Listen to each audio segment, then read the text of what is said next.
Kia ora class! Welcome to my first video lesson. Today's lesson is going to be on your paintbrush. Congratulations! You all have a brand spanking new paintbrush. Reason is because all the paintbrushes in the classroom are shot because nobody knows how to take care of them. So you guys are going to have brand new ones and it is up to you to look after them, okay? So let me get straight to the two rules with your brush. Number one rule, never, ever, ever, ever, ever, ever, under any circumstance, take your brush, stick it in a cup of water, and walk away. If you do that, what will happen is the water will go into the bristles, soak up into this part here called the ferrule, okay? And right here is where all the glue is. So if you have this sitting in the water, it's going to dissolve the glue, it's going to loosen your bristles, and it's going to make all your bristles just spread out and get all angry, okay? And it's pretty much wrecked. Rule number two, don't get paint into the ferrule. If you get paint up in here, what will happen is it'll get all gummy, and all the bristles will get angry and just go, stand out like that, okay? So keep it clean. Don't let anything get up into that bit. So we already know that by painting with our fingers, we don't stick our whole finger into the paint, we just paint with the tip of our finger. Same thing with our brush. We're only going to be putting paint on the tip of our brush, and it shouldn't sneak up any more than halfway. If your paint starts to sneak up more than halfway up the bristles, you're using too much paint, okay? Easy. So we have the bristles, we have the ferrule, and we have the handle. So with the handle, we hold it at the fattest area. That is where it's designed. That is how it works. Don't choke up on it. Don't hold it on the ferrule. Hold it on the handle where it's supposed to be. Cool. So this is called a sable brush. Sable is hog's hair.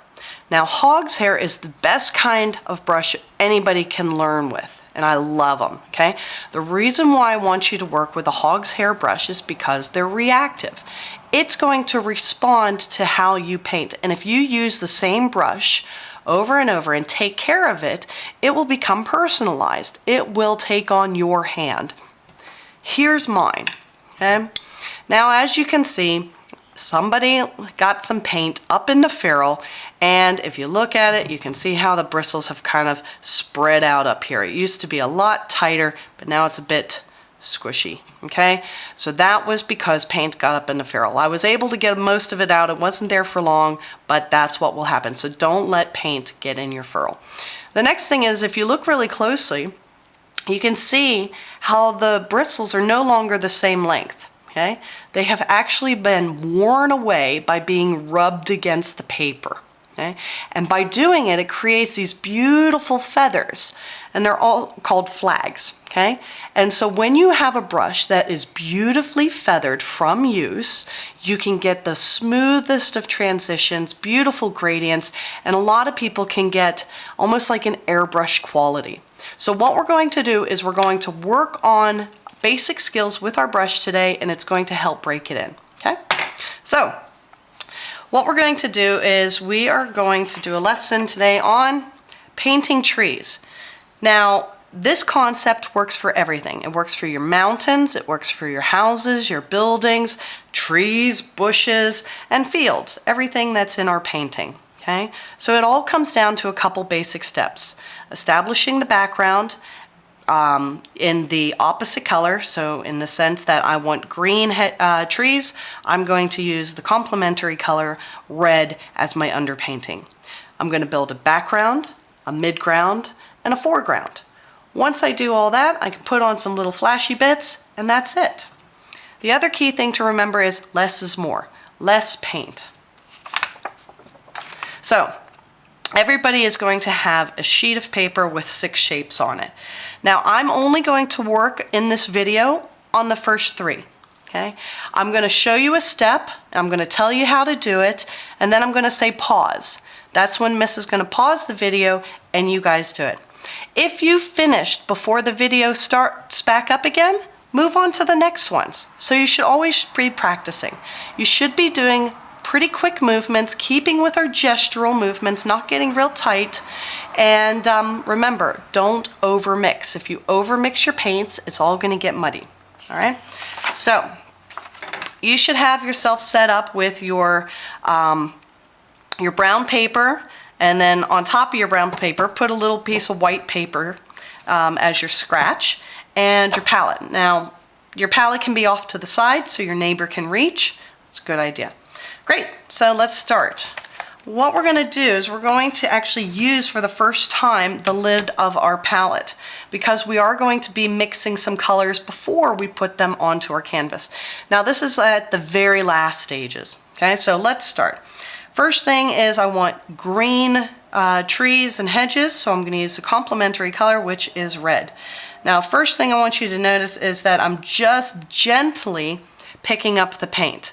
I don't want to dig right in there. Okay, so I'm picking up a bit of the paint, and I'm going to move very quickly, bouncing along. Again, picking up paint, just not going halfway, and lightly dragging it around. Use my gestural, and you don't have to be focused on getting all of the edges met. It's better if it's loose and a little bit crazy. Okay, so have nice, loose, big gesturally movements, dragging the paint through, moving it around. And as you notice too, see, it has creeped up a little bit, but that's halfway. It should not go more than halfway. Okay, so again, picking up the paint, moving it around. I don't have to cover everything. In fact, if I don't cover everything, it makes it for a more interesting painting. Okay, so again, as I'm going, I'm not trying to go smooth and fill in the circles. I'm doing nice, jaggedy ones, because trees aren't perfectly smooth. Trees are bumpy. So we are going to replicate trees. All right, so just a little bit of paint there, and go ahead, pause. Your turn. All right, we're back again. Now what we're going to do is we are going to put in some trunks. We want our trees to actually have some kind of a stem. So since I already have the red in my brush, I'm going to pull up some of this, a little bit more red. And when you notice, I'm gently dragging and kind of scooping up some paint on the edge of the brush, not jamming it all in there. And then I'm going to put it on the palette and kind of roll it to take it off. Okay? Then I'll go into my blue, get a little bit of blue, again just the tiniest bit because it's really strong, put it down on the side, and then that way I can pick up however much I need, slowly pulling into the red. Okay, so as you can start to see, I'm already wearing some of my bristles down a little bit. It's starting to take on my own shape. This is really cool. So got a bit of a purpley color, and I want to lay down the stem. Now a tree is always fattest at the bottom, so I'm going to use the side of my brush. I'm going to be going up and down along the edge of my brush, create a little bit of a fat trunk at the base, and then I'm just going to bring up a line through the middle. Okay? Easy. Don't overwork it. It's going to be raggedy. Now here's another one. Let's say I'm going to do a bit of a real fat base here, and then it's going to come up. Let's have one branch go to the side, get some more paint, and maybe I have a second branch. So it has two main branches, and just kind of bring up stems. Now you can see it's messy. That's okay, just as long as the base is bigger than the middle. And then the last one, a little purple. Again, I'm not going more than halfway up my brush. Okay. And this one's a bit of a crazy shape. You can do whatever you want. I'm going to make it look like it's a wind-swept tree. So let's start with a base. I'm going to start way over here. And I'm going to go all the way through. Okay. Again, if it gets too much, you can push your brush on both sides. Okay, push it back into the middle again. Flip it over. And again, I'm only getting paint just on the tip. Okay, and just rub it. It's okay if it's loose. We're going to put lots of layers on, so don't overwork it. That's the hardest thing. And let's have this branch come up this way. Cool. All right, pause, your turn.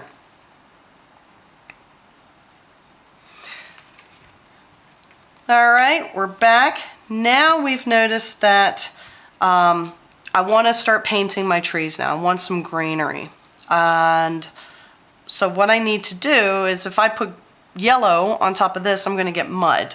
So that's where my scratch paper comes in. I'm not going to use my wet cloth. I'm just going to use my dry brush and wipe up the extra paint off of my brush. And it's also helping, by doing this, is it's bringing our bristles together, making that nice sharp edge, and it's helping build that beautiful feather that we want for our brush, okay?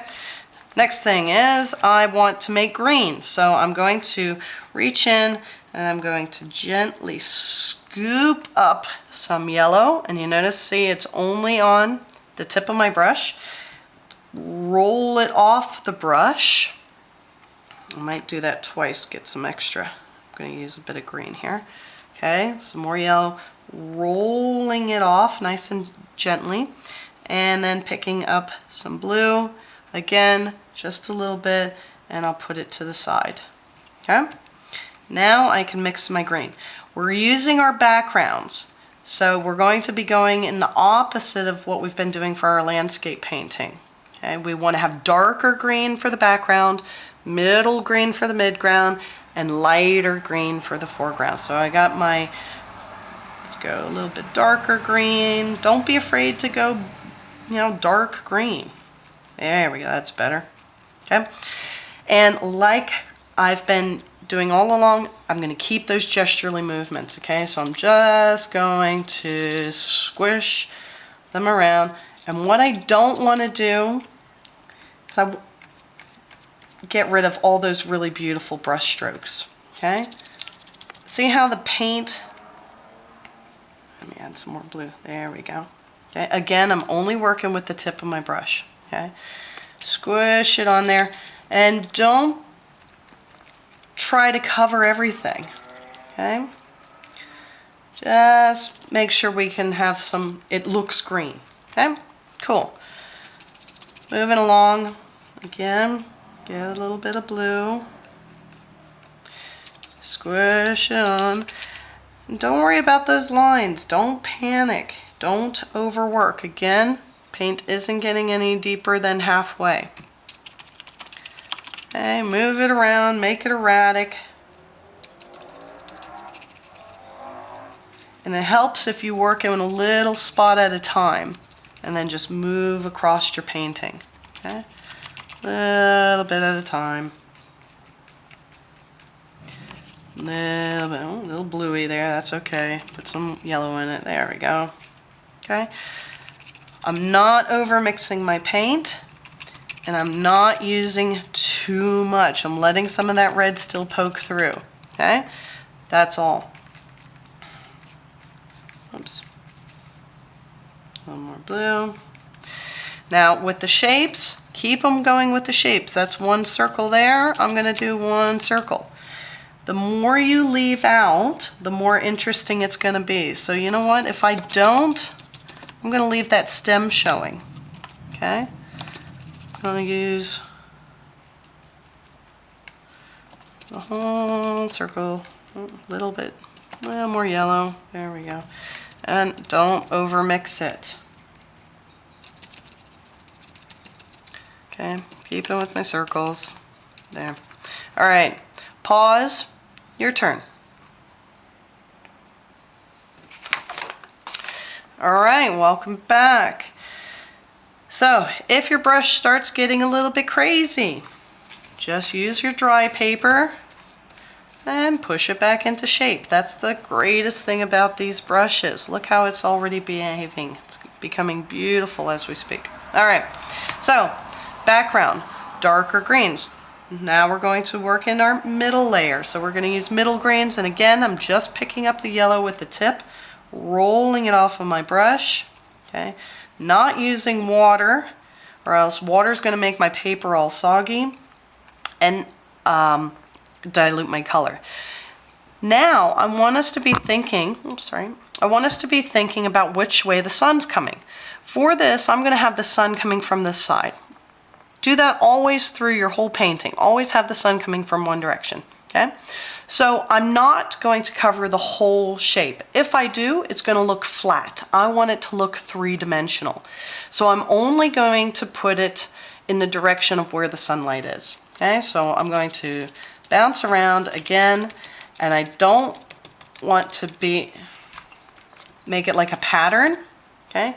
And I didn't put any down the right side, okay? Again, lots of yellow on this one, starting from the side with the sun, and then I'm working away, bouncing along, and I'm probably gonna stop there, okay? I didn't even touch that side. Again, last one. Again, where's the sun coming from? It's coming from here, so I'm gonna put it on this side of the circle. A little bit more paint. This side of the circle. This side of the circle.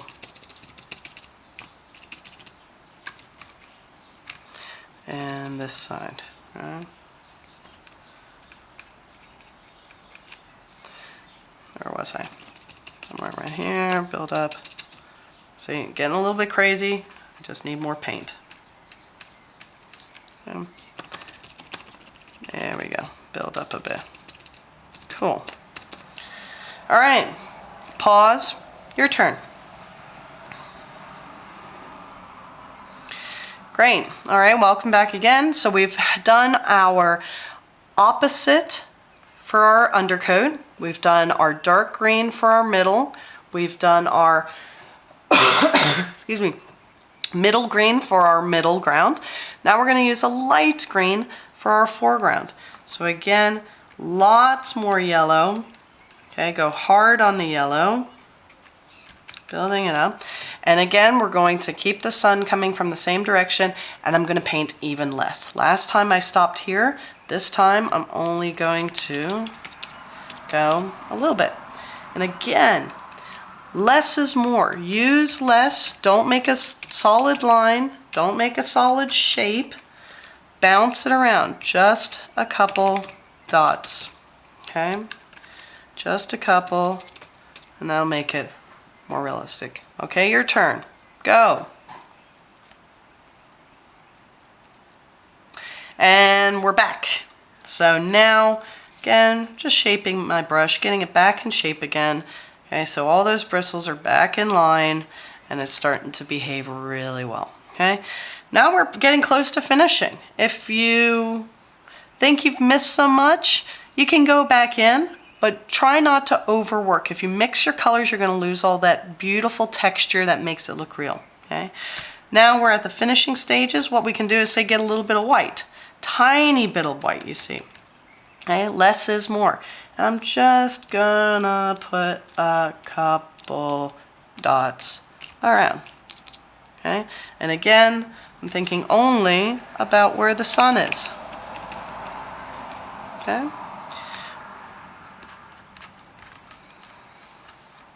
Running out of paint. There we go. So just where the sun is. Much more interesting, much more realistic. And if you really wanted to push it, you could even jump back in to a touch of red to bring that background back in, and it will really make it pop. Okay, again, just the tiniest bit of red just on top to help pull that red all the way through. I might even do a little here. Cool. All right, that was your lesson. Now, if you were to wipe off your brush, get it back in shape, wipe off all the extra paint. Okay, your brush shouldn't have paint going more than halfway. You should be quite proud of yourself. Now you use the wet cloth, gently rubbing it. Don't pull your bristles, but gently rub and squeeze out the paint before swishing it in the buckets of water. Okay? Well done, class. Very proud of you.